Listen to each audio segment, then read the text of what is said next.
This is Podco Media Networks. On episode 153 of Confessions of a Marketer, SaaS and B2B Marketing.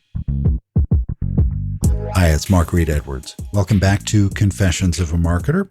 Henrik Becker is in to chat about SaaS and B2B marketing. We'll get to that in just a moment. In the weeks ahead, we have chats planned with Ksenia Montan, who'll be talking about her manifesto for content marketing teams, plus Dave Woodward, Larry Ludwig, Travis Chambers, Naira Perez, Marty McDonald, Ian Preston, and Nicholas Vandenberg. As always, stay with us. Okay, on to Henrik Becker. He's a marketer who helps prepare companies for the next step in their growth. That involves marketing strategy, marketing automation, and laying the operational foundation for dealing with growth. It all sounds good, doesn't it? We had a fun chat. Let's get to it. Henrik, welcome to Confessions of a Marketer. It's great to have you here. Pleasure. Thank you so much for having me. Let's talk B2B marketing, sales, and technology, everything that's involved. Can you first share your background and what you're up to these days? Absolutely. So I've been in digital marketing and sales for the last 10 years. I worked as a general marketer at first, where I was introduced to a lot of the concepts we still work with, nurture campaigns, email opt-in and lead magnets, that sort of stuff. And I took to copywriting, and that kind of escalated from, hey, can you write my sales page? Sure. Can you also write my follow-up email? Sure. Do you happen to know what kind of software we could put that in? Like, sure, we'll figure something out. Yeah. And that kind of, over the years, as that software matured into stuff like HubSpot and Pardot, that's kind of what I ended up doing. And I've also had a job in the United States. So I'm from the Netherlands, but I had a job in the United States as a director of revenue. So, and that was for a market automation product. So that was pretty interesting. Yeah. And all of that kind of comes together to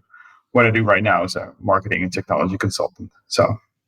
And you're back in the Netherlands. That's right. Yep. Is it Holland or the Netherlands? That's actually funny because the official name has actually just been changed. So Holland is a 17th century reference to the most powerful province. Yeah. We have two provinces called Holland these days, North and South Holland. But it used to be officially the Netherlands or Holland, and now it's just Netherlands, just so you know. That's good to know. There was a lot of fuzz about it. Yeah, I've done a lot of business with people in the Netherlands. We like business. Yeah, it's wonderful. We like Americans too, by the way. Exactly. And the thing that I find extraordinary about people from the Netherlands is their skills with English are almost better than those of us who grew up in the US or the UK. Well, except for the occasional accent, of course, but but it's well, we kind of have to. It's an internationally oriented country. It's packed in between all kinds, and we don't really learn German anymore that well. So I guess we're left with English. Yeah, it's more useful anyway. So, so let's get down to brass tacks. How can you scale marketing for a SaaS product?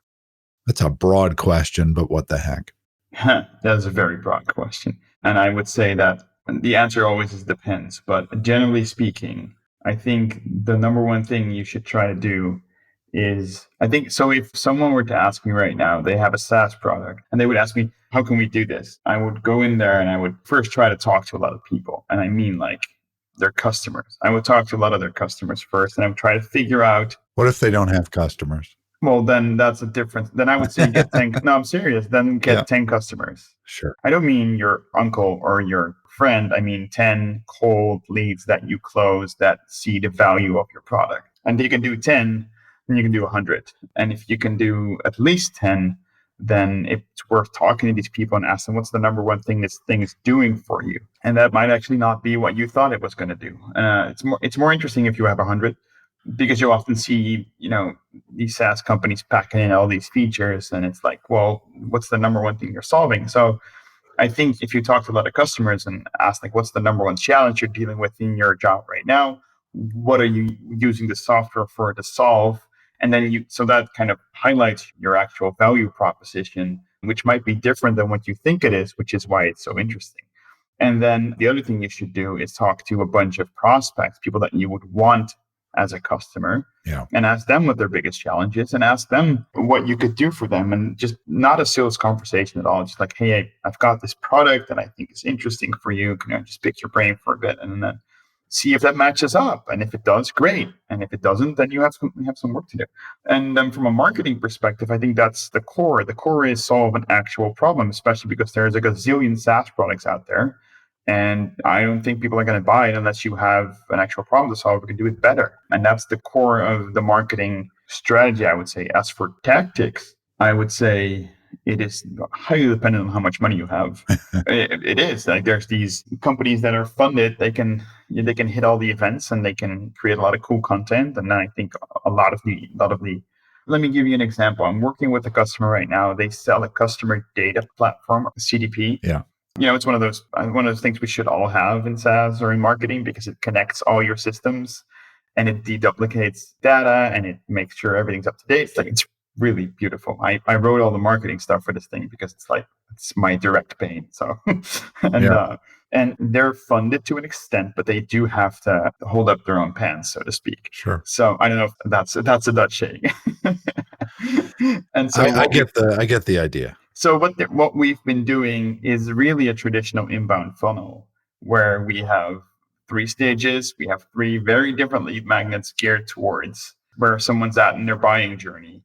And then we have ads going, LinkedIn, Facebook, Google ads going, those things. And they all have follow-up email flows and they all refer to each other. And, when someone either goes through the flow or gets enough points, then they move on to sales. And that still works. I think that's a solid approach. I think another approach you can really use is pick up the phone, try to create a list of people that you want to work with. I still see a lot of companies do outbound effectively. You have to be really targeted about it. But I think, we could talk about this for another hour.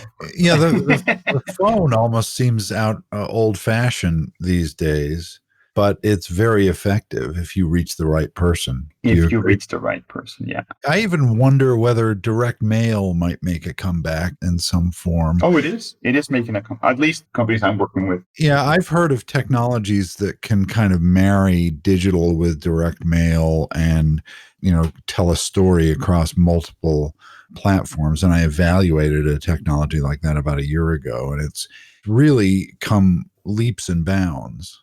Although, the argument is, I'll make it pretty firmly, that the underpinnings for all modern marketing go back to, the 1950s and, the development of direct mail. All of those kinds of disciplines that were created back then that really matured in the 60s and 70s and were kind of downplayed in the 90s and early 2000s. Underpin every marketing precept that we have. I think especially in terms of psychology, in terms of how you approach people, I use old stuff all the time. When I started copywriting, I was introduced by my boss to Robert Middleton. I don't know if you've ever heard of him. Yeah. And he uses this format for writing anything or speaking anything, which is pain, emotion, vision, emotion, cause, which is more logical, and then solution logic, and then a call to action. It's like 5 steps. I wrote all the emails for the SaaS product I just talked about. I wrote all the emails in that format, and they were like, wow, this is really cool. We've never seen this before. I'm like, yeah, it's from the 90s. How about that? or 2000s, I don't know, somewhere about that. Yeah. And Lester Wunderman, I've talked with a lot of people from Wunderman, but Lester Wunderman created modern day direct marketing. And that goes back maybe to the 1940s. Yeah. I don't think I've heard of him. Yeah, look him up because he's a fascinating story. And if you're in marketing, he's kind of a guiding light. He passed away recently. Also, David Ogilvy was a great advertising guru. What I will say is that I feel like what I think is better or easier these days is the fact you get more direct feedback. Yeah. It's kind of easier using digital channels to kind of figure out what's working. Oh, absolutely. Yeah. And the other thing is that one thing I like to do is that, there's all the rage about buyer personas and all that kind of stuff, which is great because I think it's really useful to have an abstract of your customer to kind of like have in mind. But at the same time, a lot of marketers never ask their customers anything. And so one of the things I tend to do is just survey the database with some of the questions I just mentioned, like what's your number one challenge? Sure. So how did you come here? What were you envisioning was going to be the solution? And you get some answers where marketers are like, oh, wow, I never thought of that. Or we can use this in marketing. Or we can even create fields of the answers and segment on it and base that on our, what's going out to whom or what they're seeing on a web page. So it's really the same. It's the same kind of approach as it used to be, but, with some fancier tactics due to technology, I would say. Yeah. So let's talk about getting customers. What are the secrets to lead gen? Again, I think you have to be really, really solving a problem. And I can't say this enough because it just doesn't happen. I think it happens more in smaller businesses because otherwise they don't survive. Yeah. But I've walked into some larger companies where I've seen, thousands, tens of thousands of euros mostly go into products where you're like, I'm sorry, nobody's asking for this. So that's how you not get customers. Yeah. That's why I said get 10 customers first, and it can't be your uncle. But how do you get customers? I think it's solve a root problem and be authentic in the way that you communicate, which is also really hard. But it's something like I think people can really, really taste these days when you're real. And I would say if you can marry authentic communication to an actual problem, I think you're gonna get close to it sells itself. Yeah. So, and then the actual tactics for doing that depends on the company. Again, do you have money or not?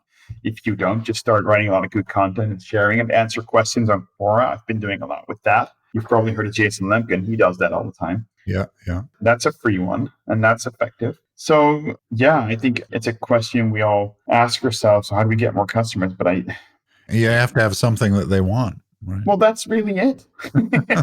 That's it. It's really not that hard. But to give you an example, I spent this time in America working for Net Results, which is a marketing automation platform. Yeah. It's not well known, but it's got a decent customer base. It's got a great team and it's got a really, really good if you look at any of the reviews, they'll all praise the customer support team and rightfully so because they're on it. But it's kind of hard to be like another marketing automation platform. You really, really have to drive down to what people need and want versus what they're getting right now. Because if you're just the next marketing automation problem, then no one's going to care. So it has to be specific. Yeah, it's a crowded market, isn't it? And I wanted to talk about marketing automation because I think some marketers just use it as a crutch and say, well, we've got the marketing automation system. We've got a campaign that's going to run Tuesday, Thursday, and we're going to hit our regular customers next Wednesday. And that's our marketing plan. But that may not be the best way to use it. What is the best way to use it? Well, it could be. It could be, sure. Yeah, it could be. From my experience, it's usually not even the marketers. It's usually management. It's like, well, we invested $100,000 in a marketing automation platform. So why aren't we getting leads? It's like, well, that's really not, you bought the engine. And that's nice. But if you want to build a machine or a car, let's say, well, yeah, it's like saying, I've got a car. Why don't I have gas? Yeah. Or why is it not driving by itself? Like, well, we have to get in the car and we have to drive it and we have to fill up with gas and then we have to go somewhere. Again, it goes back to, are you solving a real problem and are you communicating? Like I've seen really, really amazing setups in stuff like Eloqua and Marketo and just one crappy email after another. And they're like, it's not working. Like, yeah, well, your content's not really good. I'm sorry. So is it a crutch? It is a crutch to say, like, we've got the platform now, we're going to get leads. No, It's all back to your strategy, what you're communicating, and do people want your stuff? Having said that, I can't live without it. I'll say that. Sure. If I had to go back to even MailChimp, I would probably go crazy. I want to be able to pick up on triggers. I want to be able to look at browsing behavior. Like I've got some use cases where, because of some European laws, which are interpreted in different ways, that's the best I can make of it. But they'll just close off the entire website tracking cookie stuff. And I'm like, oh, crap, that's severe. But all those things combined really make for a better experience for the person on the other end. And I think that's in the end what does it. It's like, I think marketing automation can make you look, well, not just make you look. It's like if you do it right, you offer a customer a really safe experience. People want to feel safe, that they can trust you. So if you say you're going to do something, do it, which means I'm going to download it. I expect you to follow up. And then I expect things that happen based on my situation. And the thing is, we forget those things because we're humans, but the system won't forget it. And so I think if you set it up right, you get this you can evoke this feeling of, oh, these guys really know what they're doing. It's the same thing as brand consistency. If you look on LinkedIn, on Facebook, and you look somewhere else, and the ads are all the same, and the message is the same, and you know what you're in for. You're like, oh, I can trust these people. If their marketing's this good, probably their product is as well, or you don't even think about that. That's subconscious. Yeah. So that's why I think it's important. That's why I think it's table stakes at this point for most people, for most businesses. Certainly not all of them. But don't use it to spam your users 5 times a day. It astounds me that people still think that works. And the worst part is it does sometimes still work. We had a couple of cases at Net Results where they were running the email sending off a SendGrid, which is the email provider. Sure. Yep. That was connected to the system. And then we get a message from SendGrid going like, one of your customers is going crazy. And we're like, going to check it out. And sure enough, they seem legit. And then it was one of those spam creators that they had. I think they had one email template in there, and they send it to their entire database about 18 times a month. Same email. Yeah. Then the worst part was that they got business out of it. Or the best part. It is funny. I mean, I guess, just like hackers and spammers, they wouldn't do it unless they could make some money. So all these emails that you get that go directly into your spam folder, some actually get through and are effective. Some people believe that there is a Nigerian prince who is going to give them money if they hand over their bank account information. Yeah. There is a tiny percentage of people that fall for these things. And then there's, moving up the chain, there are a certain number of people who respond to being hit over and over again by emails, but it's the exception rather than the rule. And I will say that the security on that stuff is getting better. Oh, yeah. I mean, it's gotten a lot harder to spam from, like, any marketing automation system or vendor worth their salt will easily pick up on what you're doing and be on top of that and kick you off. But yeah, I mean, obviously it's still happening. I'm still getting spam emails. So, some provider is allowing for it. It's all custom built. I don't know. Yeah. Yeah. But so what I get from our conversation, which has been really educational, is that content and something real is really important. Yeah. Yeah. Yeah. Sell something that people want. It's really that easy. And the way to figure out if people want something is to, if we're talking about SaaS, it's like build something and see if you can sell it. See if people can see the value that people that don't know you, and it's the product by itself that does the sale. Yeah. And there's a lot of passion, or there should be a lot of passion behind that. And it should be like a CEO that does that and, leads the charge on the initial sales. And then I think after that, it remains a trial and error thing to see which channel or tactic works for you. I wish I had a carpet answer for that, but I don't. Yeah. Trial and error has become A/B testing, right? Yeah. But the thing is, even if you work with a bunch of companies like I have, I will say that I think traditionally, like I've seen some pretty consistent results. Sure. Lead magnets and that's still but it has to be a really good lead magnet and you have to target it right and all that stuff. But it's like, yes, you can build a campaign, you can build a piece of content that you're really confident about. You can just completely Well, you learn things about the behavior of your audience. I know with my podcast, if I include marketing in the name of the episode, it performs better than when I don't. It's these really small things often. It's like, oh, really, this works? Yeah. And so you can draw those inferences once you've got a history of sending things. And that takes something that very few people in marketing or business have, and that is patience. Oh, I know what you're going to say. Patience. You've got to be patient. You've got to have a plan, execute the plan.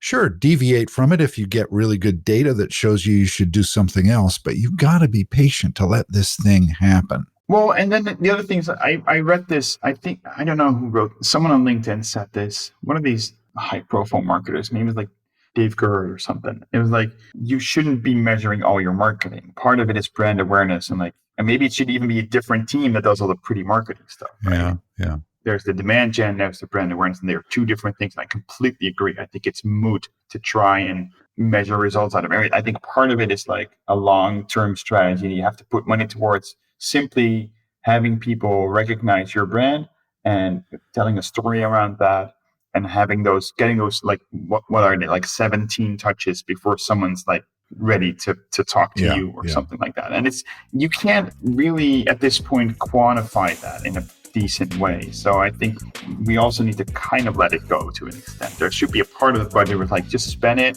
in the way that seems most prudent, and then that's okay. And then this part we'll spend on demand gen. That's what we're going to measure, So yeah.